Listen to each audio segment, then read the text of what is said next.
Hello, my name is Joseph Subiru. I am a music teacher, music instructor at Air Force Comprehensive School, Uyo. I have been teaching for about 22 years now. I first stepped into a classroom as a teacher in a federal government college, Ibilo, in Edo State. And I've been around schools teaching across so many states in Nigeria. We're currently in Air Force Comprehensive School, Uyo. My journey into teaching was inspired by my father. My father was a principal. In fact, he was a director of education in Okene local government and Adabi local government, Kogi State. My dad has years of experience as a teacher, and I literally grew up watching him teach in several schools until he became director of education in two different local governments. So he inspired me into teaching. I would like to say that it was my dad that actually inspired the teaching side of me. I think the problem with teaching is the fact that there is an existential problem in Nigeria that has to do with unemployment, which grew worse under military government. In the earlier years, I'm talking about the 60s and 70s, teachers were highly revered, teachers were highly respected, they were treated like kings in societies, they were sought for advice. They were basically priests and teachers were the people that gave counsel to the leaders of any society, traditional leaders or political leaders. They sought to meet teachers, they sought to speak to teachers, to hear what a teacher would say concerning how the society should develop. So teachers played huge role in community development in the 60s and 70s. But as we stepped into 80s, there was a gradual shift that affected how teachers were perceived because the military government degenerated somehow in employment. We started to have issues with employment in Nigeria, and then teachers who in those days, like my dad told us that he was in the university when he was already contracted by the Kwara State government to teach, and it was more like an appeal, please, we need graduates in Kwara State at that time. That was mid-70s. But by the time it was late 80s, people now had to apply to get teaching jobs. By the time it was late 90s, people now have to beg to get teaching jobs. By the time we got into the new millennium, teaching became something that people began to so much disrespect. So it was a gradual decline of regards and respect that teachers should ordinarily have in a society. It was a gradual process that led to where we are, where teachers are now treated like just commoners. First is the teachers are underpaid, teachers are undervalued, they are disrespected by parents, they are disrespected by school administrators or proprietors or principals or school heads. Teachers get easily disrespected and abused, sometimes even addressed wrongly or poorly in the presence of students who they are supposed to be teaching. And they are underpaid, whether in the state government, federal government, it's still the same scenario. I think the only schools that probably pay teachers properly are the really top-class private institutions. As far as the public schools and most of the private schools, they underpay teachers, and it's a very bad development. I don't even know how to. It gets me emotional because there are a lot of teachers who are already discouraged because of the situation. But how does this change? I think it has to start from the top. If you ask me, the president, I thought Goodluck Jonathan was going to achieve that, because when he became the president, in my head, I just thought that, okay, now we have somebody who was a lecturer who understood what teaching is about. I thought Jonathan was going to do that, but unfortunately, he didn't do much for teachers. I learned of how a nurse helped, who was wife of a military head of state, helped the nurses to get some level of respect in society because she was a nurse.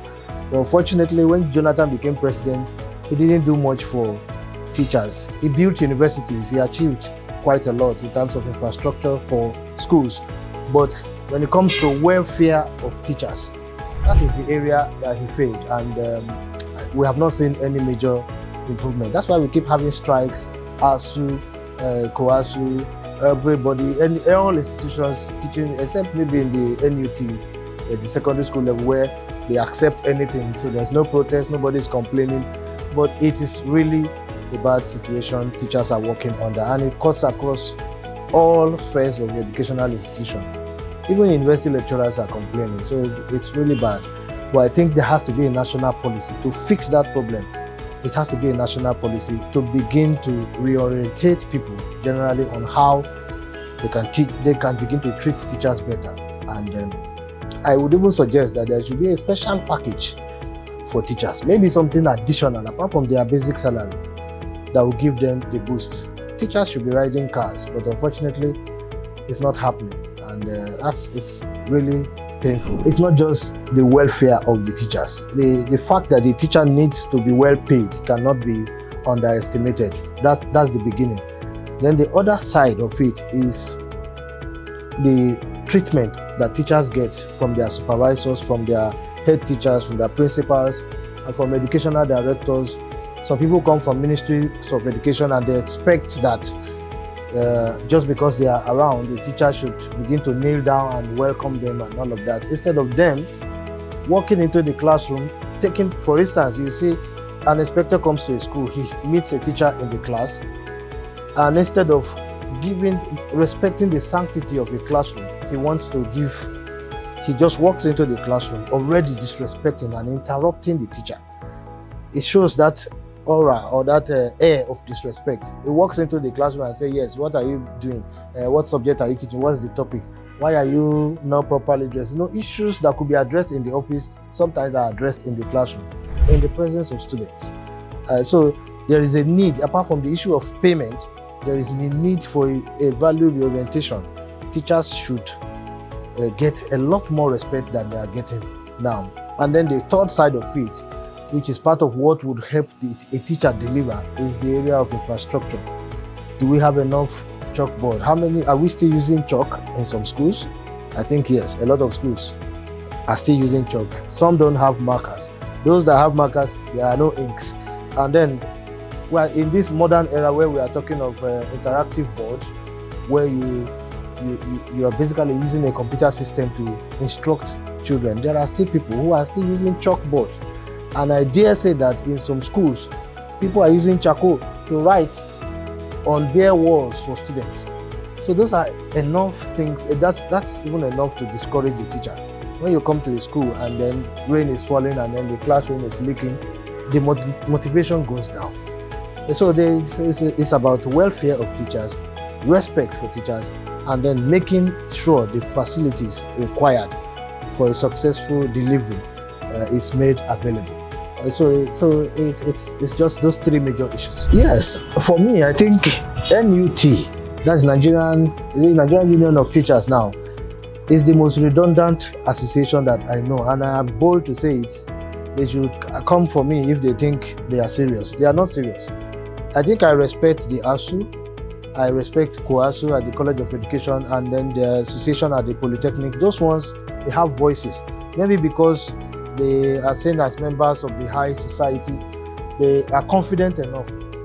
But what is called ASU or ANCOPS, Association of Principals, these people are just redundant. They are not fighting, they are not speaking up, they are not complaining. They will rather manage whatever they have and then force teachers. Just simply because there is crisis with employment in Nigeria, the teachers are now at the receiving end. There is this mindset that you can just kick out a teacher if you don't have, if it appears as if this teacher is not cooperating or is speaking too much. You just tell him, I can get another maths teacher, I can get another chemistry teacher. And then in that process, they are losing quality and replacing them with people who may not even have the, because once you speak out, there is a problem. But the problem with Nigerians generally is that the problem with teachers generally in Nigeria is that we need to have a voice. We need to have associations that speak. Nigerian Union of Teachers is redundant. It is not active. It is not fighting for the interest of teachers. They are rather attending meetings, getting welfare packages in meetings, and neglecting the teachers. Recently, there have been so much clamor that teachers should be registered with the Teachers Registration Council of Nigeria. They force teachers to pay 20,000 or thereabout to take these exams. Teachers take it. At the end of the day, it doesn't benefit any teacher anywhere. It is a waste of the little meager resources that these teachers have at their disposal. So at the end of the day, nobody is fighting for the secondary school teacher. Nobody is fighting for the primary school teacher. Nobody is speaking for that teacher in the nursery school. So these are the issues that teachers are confronted with. Nobody is fighting for them. The principals are not speaking. The head teachers are not speaking. When they go for meetings with the commissioners or ministers of education, they go there for their own interest. Nobody is really pleading or pushing for the welfare of teachers. And that's the problem. That's really the problem.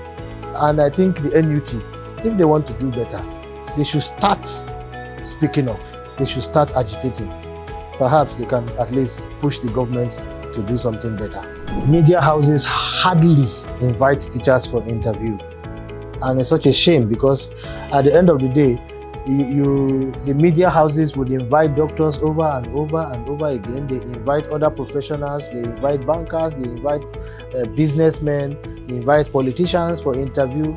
Every morning, every media house has a program where national issues are discussed. They invite professionals from different fields, but nobody invites a teacher. Even when they are talking about education, they invite supervisors, they invite directors of education, people who have no idea, they have no clue what is going on in the classrooms. At the end of the day, the real teachers who are in the classroom dealing with the students, who are dealing with children who are sick, dealing with children who are from divorced parents, who are dealing with children who have mental cases, those teachers are not being interviewed. So they don't even interview principals.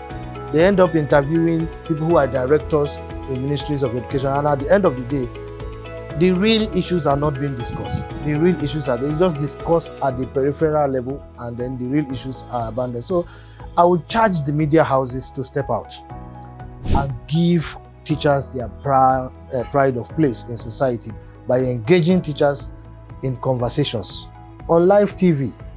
They should do it on NTA, on TVC, on Channels TV. They are not speaking to teachers, they are speaking to administrators, and those administrators have no idea what the teachers are going through in the classrooms.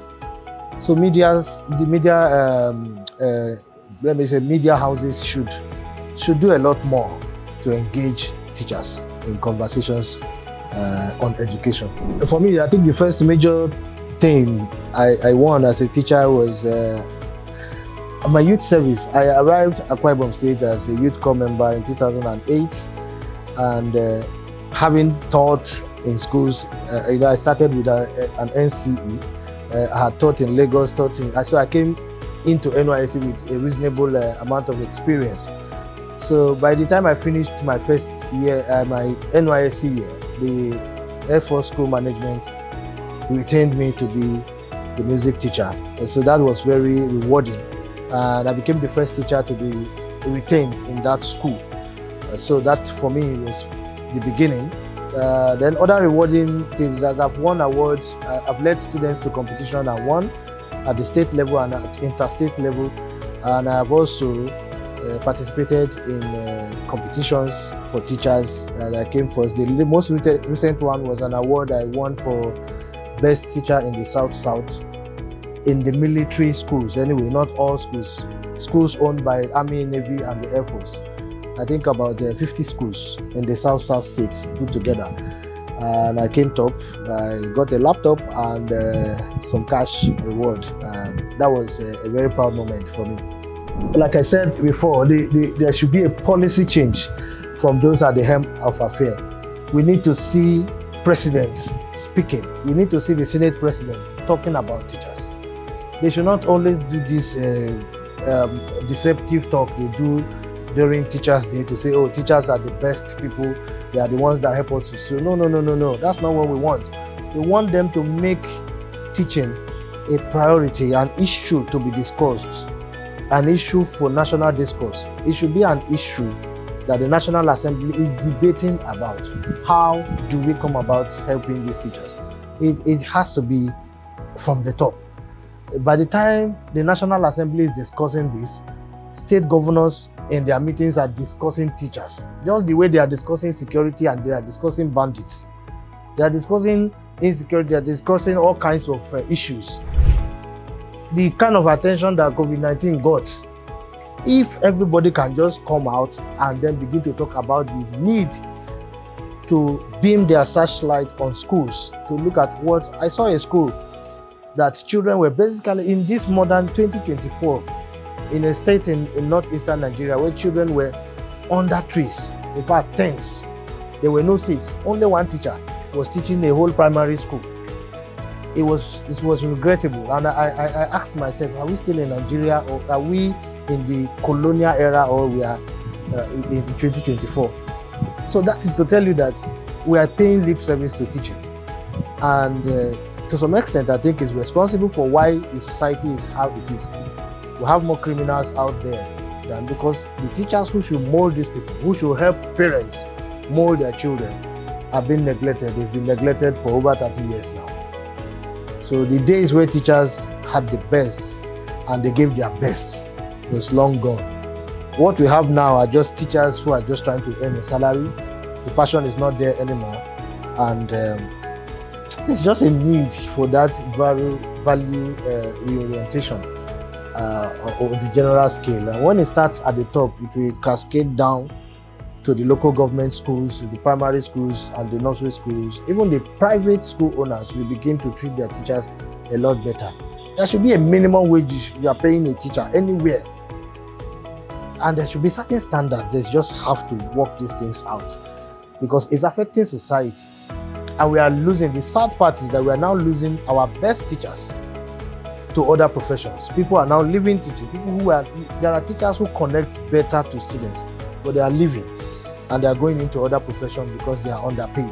These are people who are passionate about teaching. They love to teach and they can teach. The students love them, but they are leaving schools. So what you have in schools now mostly are people who are just trying to get by and get an income. No passion, zero motivation, zero interest. And they are in classroom trying to motivate the students, not achieving much.